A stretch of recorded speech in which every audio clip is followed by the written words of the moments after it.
aí, seus lindos, tudo bem? Tudo tranquilo? Olha onde eu estou. Aqui no colégio. Eu não aguentei a saudade e dei uma passadinha por aqui. Mas olha, eu confesso que esse lugar sem a presença de vocês é meio chato. Mas quando eu estava aqui, eu me lembrei de uma história que aconteceu comigo quando eu era criança. Tá, eu sei, faz tempo. Nos primeiros dias de aula, eu cheguei no colégio e eu vi todo mundo respondendo presente, presente, presente. Eu comecei a responder presente também, mas eu nem sabia muito bem o que aquilo significava.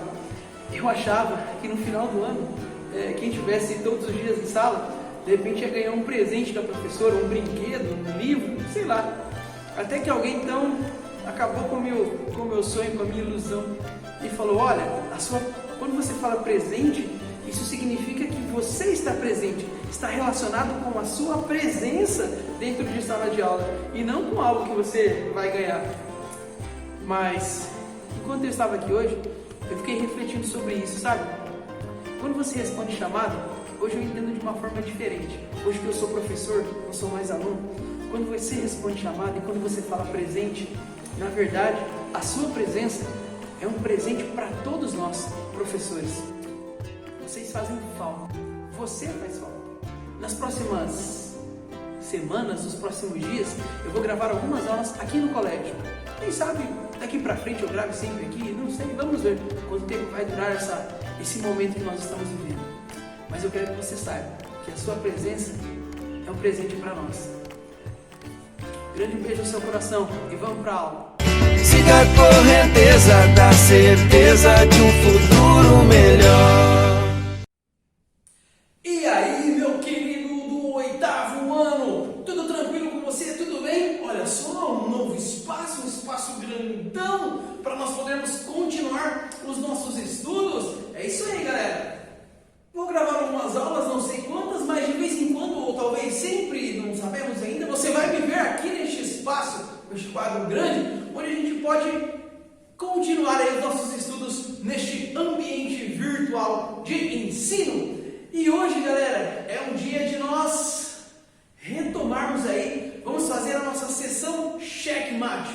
Vamos dar um panorama, uma passagem geral por tudo o que nós vimos e falamos no que se refere à Revolução Francesa. Mas antes, eu sei que tem uma tarefinha, algumas questões para corrigir. Então, nós vamos corrigir a questão, depois voltamos para cá e vamos dar uma passada por esses tópicos aqui. Vamos dar esse panorama para fecharmos este capítulo 4, Revolução Francesa. Vai lá, faz a correção e depois volta para cá. Estou te esperando. Vamos então para a correção da última parte do vídeo sobre a Revolução Francesa. Eu passei para vocês esse roteiro então para guiá-los durante o momento em que você estivesse ali assistindo esse vídeo e agora nós vamos fazer a correção. Questão de número 1. Qual era o objetivo de Corday ao assassinar Marat? Esse objetivo foi alcançado porque, de acordo com a própria Corday, o grande objetivo era dar um basta naquela onda de violência que havia se alastrado pela França. Ela acreditava que um dos grandes responsáveis por toda aquela violência era exatamente o jornalista Marat, por conta de suas publicações e da incitação à violência. Ela conseguiu alcançar o objetivo? Não. Ela foi condenada à morte e Marat, por sua vez, acabou se transformando em um ícone da Revolução. Ele se transformou em um mártir, sendo assassinado por uma causa que defendia. Então, o objetivo de Corday não foi alcançado. Número 2, está aqui então a questão, uma resposta sugestiva. Segundo ela, desejava a paz. O objetivo não foi alcançado e Marat, na verdade, foi transformado em um mártir da Revolução Francesa. Questão número 2. Qual foi a única acusação refutada por Maria Antonieta em seu julgamento? Maria Antonieta permaneceu calada durante a maior parte do seu julgamento, mas ela não aceitou quando foi acusada de incesto. Isso ela não conseguiu aguentar, ela não pôde permanecer calada e ela acabou se revoltando contra esta acusação e refutando esta acusação. Questão de número 3. O que foi o período do terror? Lembre-se durante o governo jacobino ali, o período do terror é aquele momento em que a Constituição ela é suspensa diante de diversas dificuldades que os líderes revolucionários estão encontrando neste momento, principalmente países estrangeiros tentando invadir a França, o medo de que os girondinos, de repente, tentassem de alguma forma agir de modo a comprometer algum ideal da revolução. Então, neste momento, os jacobinos começam a adotar uma postura extremamente drástica, executando todos aqueles que eram considerados inimigos da revolução. Este período, então, fica conhecido como período do terror, onde muitas e muitas pessoas foram levadas para a guilhotina. Resposta sugestiva é como fica conhecido o período entre 1793 e 1794, no qual os jacobinos se organizam para defender a revolução. Sob o comando de Robespierre, a Constituição é suspensa, esta mesma Constituição, que havia sido promulgada anteriormente, é suspensa e são criados o Comitê de Salvação Pública e o Tribunal Revolucionário, encarregado de prender e julgar os traidores da Revolução. Questão de número 4. Qual era o objetivo dos revolucionários ao substituir o calendário gregoriano pelo calendário da Revolução? Lembre-se que um dos grandes objetivos da Revolução Francesa é acabar com a influência da Igreja sobre o Estado laico. Então, eles viam nessa substituição mais uma forma de minimizar esta influência da Igreja no dia a dia das pessoas. Afinal de contas, o calendário gregoriano ele é o calendário religioso. O marco inicial deste calendário é exatamente o nascimento de Jesus Cristo. Ao passo que o calendário revolucionário passa a ter agora como marco inicial o ano 1 da Revolução Francesa. Como eu coloquei, então, acabar com qualquer influência religiosa na vida laica. Questão número 5. Qual era o objetivo ao instituir nesse novo calendário uma semana de 10 dias? De acordo com o vídeo, se você prestou atenção ali, o grande objetivo era fazer com que as pessoas perdessem de vista o domingo, tido pela igreja como um dia santo. Então, em uma semana de 10 dias, talvez nas primeiras semanas ali, o domingo ainda as pessoas conseguiriam fazer alguma referência, né? Olha, hoje era para ser domingo. Mas com o passar do tempo, isso acabaria se perdendo. Então, era uma forma de apagar o domingo, esse dia que é considerado santo para a Igreja Católica, apagar da memória das pessoas. E dessa forma, mais uma vez, minimizando a influência da Igreja sobre a vida das pessoas. Está aí, então, fazer com que as pessoas se esquecessem do domingo, tido como um dia santo pela Igreja Católica. Questão de número 6. Faça um breve relato sobre os últimos momentos da vida de Robespierre, desde sua prisão até a sua morte. Se você viu ali e prestou atenção, você deve ter notado que alguns dos historiadores que são entrevistados destacaram o fato de que talvez o grande erro de Robespierre tenha sido fazer ameaças sem apresentar os culpados. Lembra-se disso? Ele disse que existia uma série de pessoas que precisavam, que mereciam ser guilhotinadas, que eram traidores da Revolução, mas ele não deu nomes, não citou nomes, e disse que os traria na reunião seguinte. Na reunião seguinte, então, antes que ele pudesse dizer quais eram esses nomes, ele acabou sendo preso. E ali, preso, ele tenta o suicídio. Acaba não tendo êxito na sua tentativa e, por fim, ele também termina guilhotinado. Questão de... vamos lá para a resposta sugestiva, né? Foi preso por outros políticos antes de um discurso na Convenção Nacional, na qual iria entregar uma lista com novos nomes de supostos traidores da Revolução. Após ser preso, tentou o suicídio, mas não foi bem sucedido, sendo finalmente guilhotinado. Lembra que esse episódio ocorre logo após a morte do Danton, que foi guilhotinado a mando de Robespierre. Danton, que era também um dos líderes aí da Revolução Francesa. Então você percebe que esta violência, essa escalada de violência, ela começa a atingir um patamar onde a coisa está completamente fora de controle. Questão de número 7. Quem assume o poder na França após 1799? Então, só relembrando, logo na sequência, depois do governo jacobino, esse governo que ficou conhecido como Convenção Nacional, nós temos ali o governo dos girondinos, o diretório, mas aparentemente não surte muito efeito as medidas adotadas pelos girondinos. O que eles fazem, na verdade, é acabar com algumas leis que beneficiavam as populações mais pobres, mas não conseguem tirar a França da situação na qual ela havia se colocado. Então, é necessário agora, na visão de todos, um líder que seja capaz de colocar a França novamente nos trilhos. E quem é esse líder? Um jovem militar que estava se destacando nas campanhas militares de defesa do território francês. Este líder, Napoleão Bonaparte. Nós vamos estudar nas próximas aulas aí o governo de Napoleão Bonaparte. Você vai ver que ele não assume no primeiro momento como um imperador, mas ele chega agora para compor o governo francês e é sem dúvida nenhuma o grande destaque deste novo governo. Então, a partir de 1799. Não esqueça, perceba, o processo revolucionário francês durou aí então cerca de 10 anos. Imagina uma década toda vivendo numa instabilidade financeira, numa instabilidade social tremenda. Questão de número 8. Qual o lema da Revolução Francesa? Para fechar, então. Qual é esse lema? Liberté, égalité, fraternité. Lembra disso? Eu comecei esse tópico, eu comecei esse capítulo exatamente repetindo o lema da Revolução. Esse lema que tem influência iluminista. Aí está. Liberdade, igualdade e fraternidade. Encerrada essa parte, vamos voltar então para a sessão Checkmate, onde eu faço junto com vocês uma revisão de todos os principais tópicos abordados nessa unidade. Show de bola, galera! Correção encerrada. Então, vamos aqui, sem muita enrolação, partir para o nosso panorama, a nossa sessão Checkmate. Vamos dar um checkmate em todas as dúvidas sobre o assunto ligado à Revolução Francesa.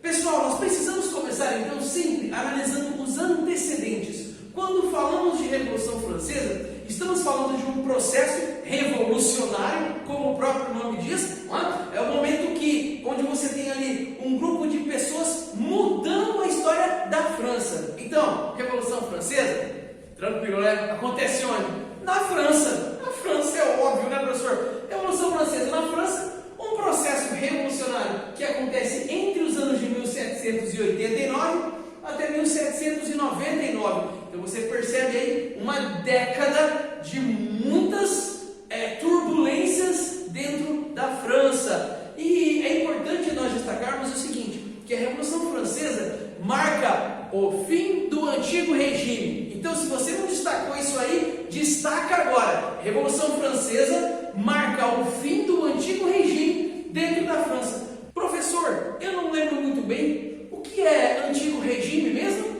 Antigo regime é o termo que os próprios revolucionários utilizaram na época para se referir ao governo absolutista, ou seja, aquele tipo de governo onde o rei manda com poder absoluto. Então estamos chegando aqui ao momento onde o absolutismo vai cair na França. Legal? E quais são os antecedentes então? Como acontece esse processo revolucionário? Bom, a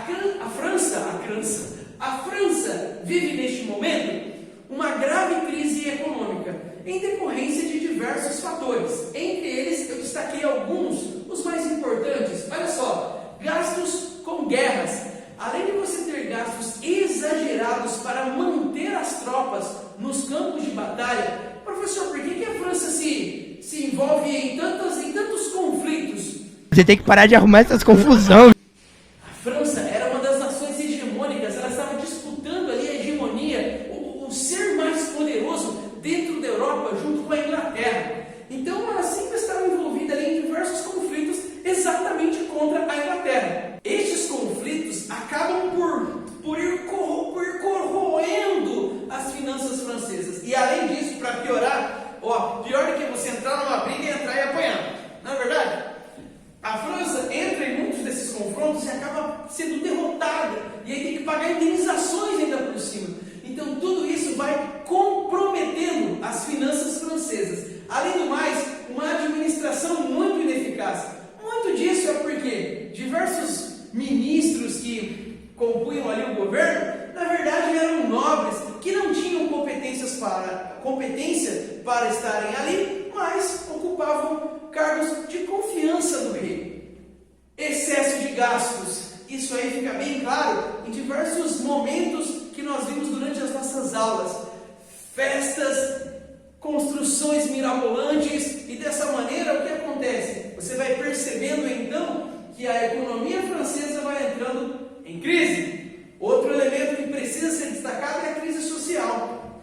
Gente, nós estamos falando aqui do final do século XVIII. A França ainda mantém dentro do seu território uma estrutura muito feudal. Exatamente, a sociedade é dividida em 3 grupos. Lembra-se? Primeiro estado, segundo estado e terceiro estado. Sendo que o primeiro estado é o clero, o segundo estado a nobreza e o terceiro estado. Aí o resto que sobrou da população. Trabalhadores urbanos, camponeses, burgueses, gente rica, gente influente, gente que está se tornando cada vez mais poderosa, também compõe o terceiro estado. E o problema aqui é, apesar desta grave crise econômica que a França está atravessando, o primeiro e o segundo estado não pagam impostos. Lembra-se disso? Não pagam impostos. Eles possuem uma grande quantidade de riquezas, mas não pagam impostos. E agora o rei fica se perguntando assim, como eu posso sair dessa crise? E detalhe, ele contrata inclusive alguns ministros para a área de finanças, e estes ministros sempre aconselhavam que o rei deveria colocar impostos também para o primeiro e segundo estado. Mas, sofrendo ali as pressões destes grupos, o rei nunca taxou o primeiro e segundo estado. Ele preferia demitir o ministro, trocar por outro, do que taxar o primeiro e o segundo estado. Então ele teve uma ideia assim, ó, sensacional. Ele resolveu convocar a Assembleia dos Estados Gerais. Isso acontece em 1789. Qual era a ideia do rei ali? Vou convocar a Assembleia dos Estados Gerais, e aí eu pergunto para a Assembleia dos Estados Gerais se devo taxar o primeiro e o segundo estado ou não, ou se eu devo aumentar os impostos sobre o terceiro estado. Detalhe, a votação era sempre por grupo e não por indivíduo. Como assim, professor? Relembrando, o primeiro estado valia um voto, o segundo estado valia um voto, o terceiro estado valia um voto. Então, apesar dos deputados do terceiro estado serem maioria, eles nunca iriam vencer essa discussão. Por quê? Todos os deputados juntos iriam valer um voto. Ou seja, o primeiro e o segundo estado votariam juntos e a votação sempre atenderia aos interesses destes 2 primeiros grupos. Mas os caras do terceiro estado, que não são bobos nem nada, começaram então a discutir sobre o tipo de votação. E aí começa aquele vucu-vucu danado, e o rei percebe aquilo e fala assim, chega! Não vai ter mais votação aqui não. É bom, vão embora para suas casas, cada um para sua casa, e acabou. Os deputados do terceiro estado não aceitaram isso. E eles falavam, não, nós estamos aqui, nós precisamos fazer alguma coisa, este é o momento da mudança, nós vamos mudar. E o que eles fazem então? Se reúnem e dizem o seguinte, olha, estamos aqui mesmo, não estamos fazendo nada, bora fazer uma Constituição. O que é uma Constituição? Um conjunto de leis, um conjunto de regras, um conjunto de normas que o governante precisa seguir. Dentro de um governo absolutista, isso não existe. A vontade do rei é o que conta. Aqui não. Aqui agora eles estão propondo, inspirados naquelas ideias iluministas que nós estudamos no começo do ano, eles estão propondo criar, construir uma Constituição para que o rei siga essa Constituição. Você acha que ele vai aceitar? É claro que não. É claro que não. É claro que ele não vai querer que o seu poder seja limitado por uma Constituição. Mas agora, meu amigo, é tarde demais. Nós já entramos na corrida louca aqui, ó, no círculo que vai levar a França para um período extremamente tumultuado. O bagulho vai ficar louco. Os deputados, eles são expulsos do salão ali onde eles deveriam ficar, os deputados do terceiro estado, mas eles falam, não tem problema, nós vamos para qualquer cantinho, e eles vão para um salão de jogos, e ali eles fazem um juramento de fazer, de criar a Constituição. Esse juramento fica conhecido como juramento de Pella, porque era uma sala de jogo de Pella. Um jogo, lembra, parecido com tataravô do handebol. Pessoal, então entramos aqui na primeira fase da Revolução. Essa é a primeira fase, a Assembleia Nacional Constituinte. São 2 anos, 1789 e 1791, onde esses deputados eles vão ficar reunidos elaborando essa Constituição, contra a vontade do rei, é óbvio. E o rei, em diversos momentos, tentou impedir que essa Constituição fosse feita. O resultado disso é que as revoltas elas começam a se multiplicar, a proliferar. A galera, o povão está revoltado. E tem mais um detalhe: a natureza aqui contribuiu para a Revolução. Por quê? O clima acabou ocasionando péssimas colheitas, e isso fez com que o preço dos alimentos disparasse, subisse muito. E aí o preço do pão está caro, as pessoas já estão revoltadas, olham para o rei está querendo impedir a construção de uma Constituição. Isso aí, galera, faz com que a cidade de Paris pegue fogo, literalmente. A galera pega em armas, vai para as ruas, e agora toca o terror dentro da França. O marco do início da Revolução Francesa acontece neste momento. No dia 4 de julho de 1789, nós temos a queda da Bastilha, aquela fortaleza ali que era um símbolo do poder do rei. E a Bastilha cai. Esses caras invadem, tomam a Bastilha.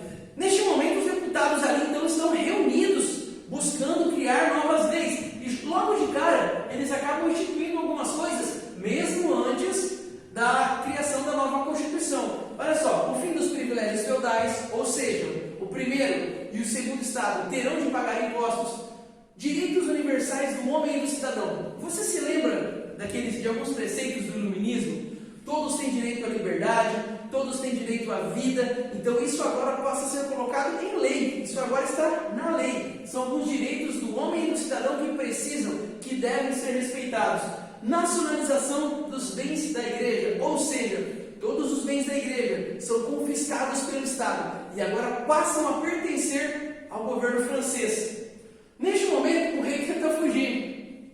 Ele quase consegue, mas ele é pego, ele é capturado na fronteira com a Áustria, acaba sendo reconhecido e trazido de volta para Paris. E agora, o pessoal fica meio bravo com ele. A família real acaba tendo de se mudar de Versalhes para Paris, o Palácio das Tulherias.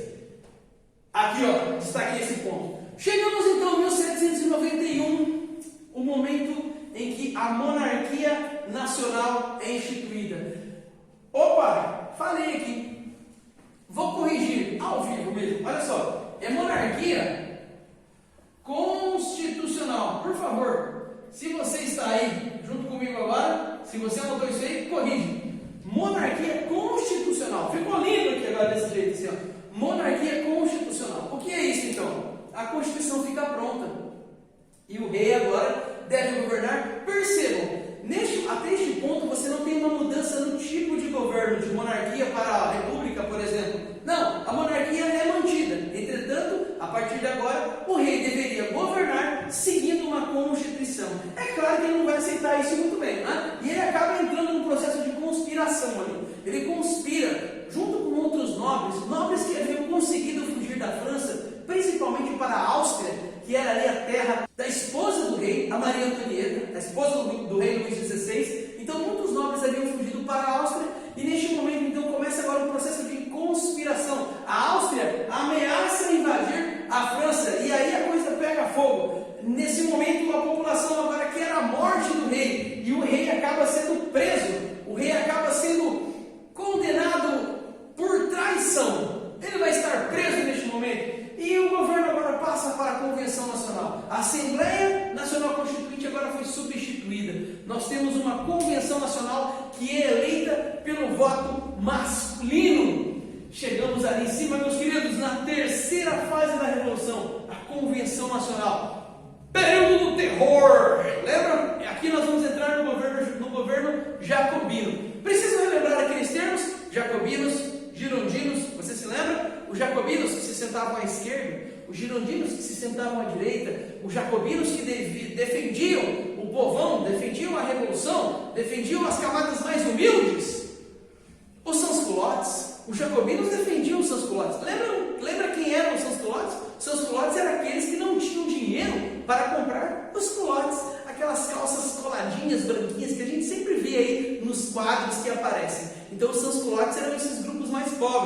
Os jacobinos defendiam essa galera, os interesses dessa galera. Do outro lado, você tinha os girondinos, que eram os grupos mais que defendiam a alta burguesia, certo? Mas nesse instante, quem é que está no poder? Os jacobinos, os principais líderes, Robespierre e Danton. Galera, duas instituições são criadas nesse momento. O Tribunal Revolucionário, que vai julgar todo aquele que for considerado um traidor da Revolução. É exatamente o Tribunal Revolucionário que vai condenar muitas pessoas, neste momento, à guilhotina. E do outro lado você tem o Comitê de Salvação Pública, que é exatamente o órgão que vai estar ali administrando, tratando, cuidando das questões do poder executivo. O rei nesse momento é guilhotinado em 1793. Uma lei que é importante você destacar aí neste período é a lei do máximo preço. Uma lei que vai congelar o preço das coisas. Eu te disse, esse grupo ele tenta atender os interesses das camadas mais pobres. Agora, qual é o grande problema do governo jacobino, deste período aí da Convenção Nacional? O excesso de violência. A Revolução, neste momento, toma um contorno extremamente dramático. Este período vai ficar conhecido como período do terror. Por quê? Todo aquele que discorda das ideias de Robespierre acaba sendo condenado à guilhotina. E ele acaba se transformando numa espécie de tirano neste momento. E essa instabilidade não agrada a ninguém. Essa instabilidade acaba causando medo em várias partes. E o Robespierre, cada vez mais, continuando com esse processo de extrema violência, para tentar manter o controle da Revolução.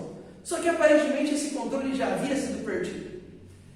Resultado: os girondinos se aproveitam deste momento e vão realizar aquilo que vai ficar conhecido como Revolução Termidoriana. Por quê? Porque acontece no mês de Termidor. Lembrando que o calendário gregoriano havia sido abandonado durante a Revolução e um novo calendário foi criado, o calendário revolucionário, cujos meses do ano recebiam nomes relacionados a determinados elementos da natureza francesa. Então, no mês de Termidor, a Revolução Termidoriana, ou seja, os girondinos assumem o poder. Robespierre é preso e vai ser guilhotinado. Quarta fase, o governo dos girondinos, chamado de diretório, onde você tem alguns diretores, vai de 1795 até 1799. São 4 anos. Só que as coisas não melhoram. Excesso de casos de corrupção. Você tem uma instabilidade política e econômica tremenda. E os próprios girondinos já não estão mais satisfeitos com esse governo. O que fazer? Como colocar a França nos trilhos novamente? Eis que surge uma ideia. O exército estava fazendo um belo papel, resistindo bravamente às investidas dos outros reinos que estavam tentando invadir a França para restaurar o antigo regime. O exército estava ali, o exército francês, lutando, batalhando. E no meio do exército, um jovem general estava se destacando. Seu nome? Napoleão Bonaparte. E então, é esse cara que vai colocar a França nos trilhos novamente. 18 de Brumário, dia do calendário francês.